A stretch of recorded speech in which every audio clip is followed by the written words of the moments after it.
Todo mundo me manda essa imagem no Instagram toda semana, cara. Todo mundo me pergunta: Calvo, o que você acha da Koenigsegg competir na Fórmula 1? Gente, a Koenigsegg não vai entrar na Fórmula 1. Só a taxa de inscrição da Fórmula 1 já é quase o valor de mercado da Koenigsegg. Não faz sentido algum. Só que as especulações da Koenigsegg entrando pro automobilismo só aumentaram depois que o presidente da FIA cobrou na cara dura o Christian, falando: e aí, meu irmão, quando é que tu vai entrar pra competir na GT3? E aí, cadê? E eu não acho que isso vai acontecer tão cedo, mesmo com essa cobrança. Porém, no passado, a Koenigsegg já tentou competir sim numa categoria oficial da FIA, que foi com o Koenigsegg CC GT em 2007. E no vídeo de hoje a gente vai destrinchar tudo sobre esse carro e algumas coisinhas interessantes. Vem comigo!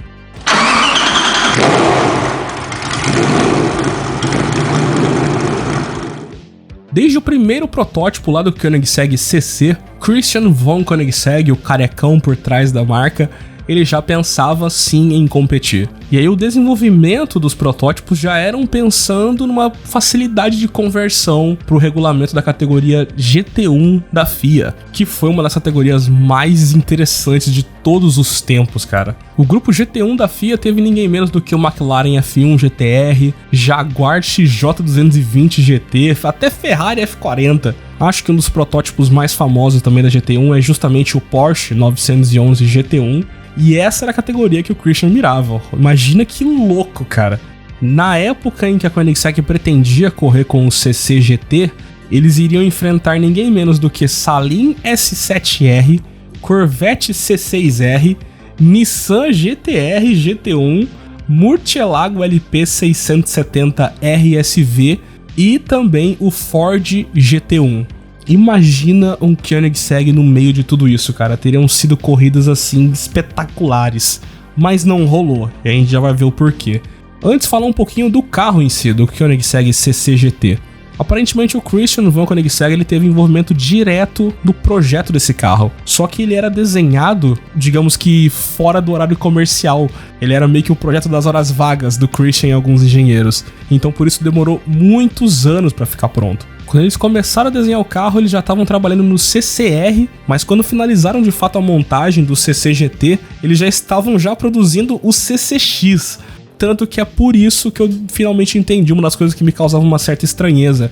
A dianteira do CCGT, ela tem, de certa forma, as proporções do CCR, mas com os faróis do CCX, com uma diferençazinha de ângulo. Por isso que ele tem essa frente meio esquisita que nenhum outro Koenigsegg tem. Como a mira do CCGT era na categoria GT1, o carro também sofreu algumas mudanças de proporções. Por exemplo, a categoria limitava em até 2 metros a área da dianteira e que o cockpit deveria ter pelo menos 70% dessa dianteira, né? Então já foi pensado assim. A área dianteira do CCGT tem 1,82 m. E aí, obviamente, né, como todos os carros da Koenigsegg, teve muita fibra de carbono envolvida.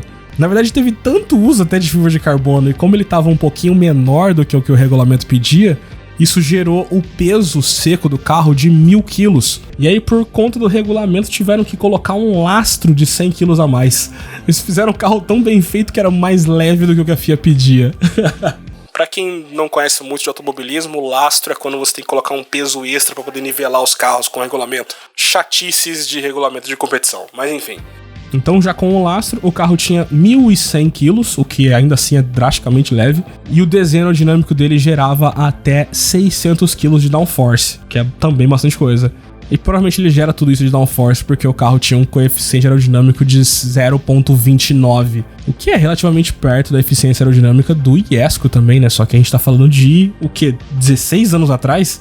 Pro motor, a gente entra numa coisa curiosa. Esse carro foi montado em 2007, né? Então a gente tá falando aqui da época do CCX ali. O Koenigsegg CCX, ele tinha ainda o motor 4.7, que era o V8 derivado lá do Ford V8 modular. Depois veio o CCXR, que era 4.8 litros, e só no Agera que virou 5.0. Então, esses motores menores do que 5.0, eles ainda eram desenvolvidos com base no Ford modular, lá daquele 4.6, que já é famoso da Ford já. Só que também é um erro dizer que a Koenigsegg usava literalmente o motor da Ford, porque não é, eles modificaram muita coisa. E aqui no CCGT, uma das modificações é que eles tiraram as 2 turbinas que tinha no CCX e aumentaram o deslocamento dele para 5.0, o que distanciou ainda mais da versão Ford V8 modular. Eu não encontrei dados que comprovam de que a base do motor do CCGT foi usada no Agera, mas provavelmente foi. Então, como eu falei, né, o carro era mirando na categoria GT1, tiraram as turbinas, aumentaram o deslocamento, mudaram algumas coisas, e aí esse motor passou a entregar 600 cavalos naturalmente aspirado. Inclusive ele tinha também os corpos de borboleta individual, né, o Individual Throttle Bodies. Que não sei porque eu sempre quando eu vejo eu acho muito legal. Como era um carro de corrida, obviamente tinha o sistema de cárter seco, para não ficar ali o cárter cheio de óleo embaixo do motor, né? O cárter ele é separado, assim você consegue otimizar a distribuição de óleo no motor nas curvas, você consegue proteger melhor o motor, você reduz o centro de gravidade, quase todo carro de corrida tem isso. E uma coisa que esse motor tinha também é uma injeção eletrônica, né? Uma central eletrônica chamada Nira, que eu também não conheço e não encontrei quase nada. Hoje em dia seria Fiotech. E esse motor ele era acoplado a uma caixa de câmbio sequencial de dupla embreagem de cerâmica, que tinha também um transeixo de magnésio, câmbio que era desenvolvido pela Cima. De novo, acima câmbio aqui aparecendo no canal, já é o que acho que o 5º vídeo já. Pois é, eu falei que segue tanto o CCR de rua quanto o CCGT tinha câmbio da Cima. Para suspensão ele tinha aquela famosa duplo A, olhando de cima, né, parece realmente 2 As assim um em cima do outro, mas em inglês é o Double Wishbone. Os amortecedores eles eram reguláveis na construção chamada de push rod, tinha a barra anti-rolagem também, como todo carro de corrida. Ele tinha também aquele sistema pneumático para o carro levantar para as trocas de pneu também, que eu acho muito legal. As rodas eram de magnésio, naquela época eu acho que ainda não existiam rodas de fibra de carbono, não me lembro. E tinha também os discos enormes de cerâmica, né? Enfim, a gente viu aqui que o carro estava todo pronto para competir. Por que ele não correu? Agora a gente entra no modo clássico da Koenigsegg. Lembra que eu contei que eles bateram um recorde, passou 2 meses, a Bugatti foi lá e tomou o recorde de volta com o Veyron? Então, Christian von Koenigsegg é um cara muito inteligente, ele é um empresário de sucesso, um empresário que consegue gerir muito bem uma equipe, é um cara que também botava muito a mão na massa antigamente, como a gente viu nesse vídeo que ele mesmo se envolveu, né, no desenho do carro. Só que se tem uma coisa que esse cara foi na década de 2000, se tem uma coisa que ele foi é azarado, velho. Primeiro a fábrica pega fogo, depois bate o recorde, 2 meses depois ele perde. E aqui no CCGT aconteceu a mesma coisa. Eles montaram o carro em 2007. Quando foi em 2008 começaram o shakedown do carro, né? Que são aqueles primeiros testes ali pra ver como é que o carro reage na pista, né? Os testes de vida real fora das simulações. Nessa época também alguns pilotos puderam dirigir, eu não consegui encontrar quem que foi exatamente, mas tem alguns relatos soltos aí que dizem que o carro tinha um comportamento muito bom, era muito previsível, que o carro era excelente assim de curva. E aí nesses testes aí de desenvolvimento do shakedown, a FIA, Federação Internacional do Automobilismo, a entidade que cria as regras das categorias, a FIA, como sempre, a FIA da mãe, eles pegaram e mudaram algumas regras da categoria GT1. E 2 delas são as principais que impediram o CCGT de competir. Uma delas é de que o CCGT ele tinha digamos que um semi-monocoque. Você tinha ali aquele casulo no cockpit motorista, também tinha um sub-chassi traseiro, né? Então essa combinação de construção ali da base do carro, ela era feita com uma fibra de carbono que eu não sei explicar muito bem, mas ela chama pre-impregnated, que seria com as fibras entrelaçadas. E também a estrutura dessa base do carro, ela era feita com um chassi do estilo honeycomb, que seria favo de mel. Se você fizesse um corte e olhasse ali as estruturas, você vê que parece realmente ali um favo de mel, assim. E esse formato de construção da estrutura do carro, a FIA proibiu. Qual o argumento? Não sei, não consigo encontrar e não vejo sentido, porque é fibra de carbono, cara. Quando você consegue fazer carro de pegar 400 km por hora, você acha que o carro não ia ter segurança suficiente para poder competir na FIA? Mas beleza. E a segunda regra também, que foi o que matou o CCGT, essa aqui já é mais... Nossa, cara, essa aqui dá raiva. Lembra que eu falei dos carros que o CCGT iria competir? Todos eles tinham a versão de homologação. Então seria ali Saliense 7, Corvette C6, Nissan GT-R, Lamborghini Murcielago e Ford GT. Não sei se isso aconteceu, teoria minha da conspiração. Acho que essas marcas se juntaram, ficaram com medinho de tomar um pau e foram choramingar com a politicagem da FIA lá para poder mudar a regra de quantidade de carros vendidos. Até 2007, o carro para competir na GT1 ele tinha que ter pelo menos 20 veículos vendidos por ano, todos eles homologados para as ruas. Em 2008, quando começou o shakedown do CCGT, a FIA mudou a regra para 350. Vocês estão de sacanagem! Foi isso também que tirou o Salinha S7. Se você olhar os dados em 2008 em diante, ele para de competir. A FIA basicamente botou no rabo do Christian mudando essa regra. E o irônico é ver que hoje é justamente o presidente da FIA num palco de premiação anual, cobrando os caras pra voltar. Isso é um tipo de cutucada?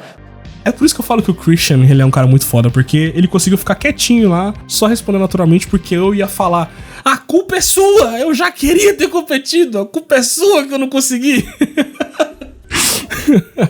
Então é isso, gente. As politicagens da FIA transformaram, né, obrigaram o Koenigsegg CCGT a virar um carro one-off. Só existe um único fabricado, que é esse branco aqui. Eles terminaram a fabricação, terminaram o shakedown. O pessoal que dirigiu falou que o carro seria, sim, bastante competitivo, né? Mas agora a gente nunca vai saber.